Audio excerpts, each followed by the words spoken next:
4 Januari 2025 kawan-kawan.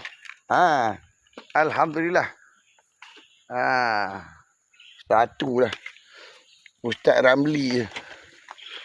Aku nak tanya Ustaz Ramli dekat ke Padang tu kan. Untuk JKN ni, Pahang ni, untuk KKN ni, dia lengkap tak dia punya cycle treatment tu? Ke jadi macam mana? Lepas pada tu dia ada join satu pertubuhan kan? Ni awal tahun ni Ustaz Ramli tu dah hantar belum? Dia punya penyata keuangan kumpulan tu. Yang masuk dalam kedai aku ni. Peguam tu dah sediakan penyata kumpulan tu. Penyata keuangan tu.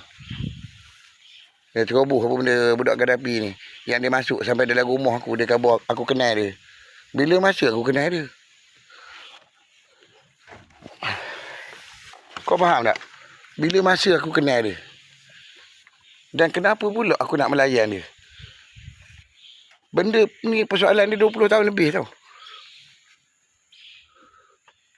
30 tahun lebih.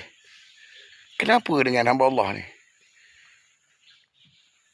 Kenapa dia nak kena curi? Dia nak kena ambil pakaian-pakaian aku sap. Seperti mana Mazlan Harun ni dekat sini ni. Dengan anak Sari, Zain Nizam ni, Osman ni. Kenapa pula? Tak faham tu, tak faham. Ada tak NGO sini boleh buat perbahasan ni. Macam Abang Hassan ni. Macam mana perbahasan dia. Apa motif dia sebenar? Dia nak kena curi. Statement dia kena curi. Kau jadi macam mana?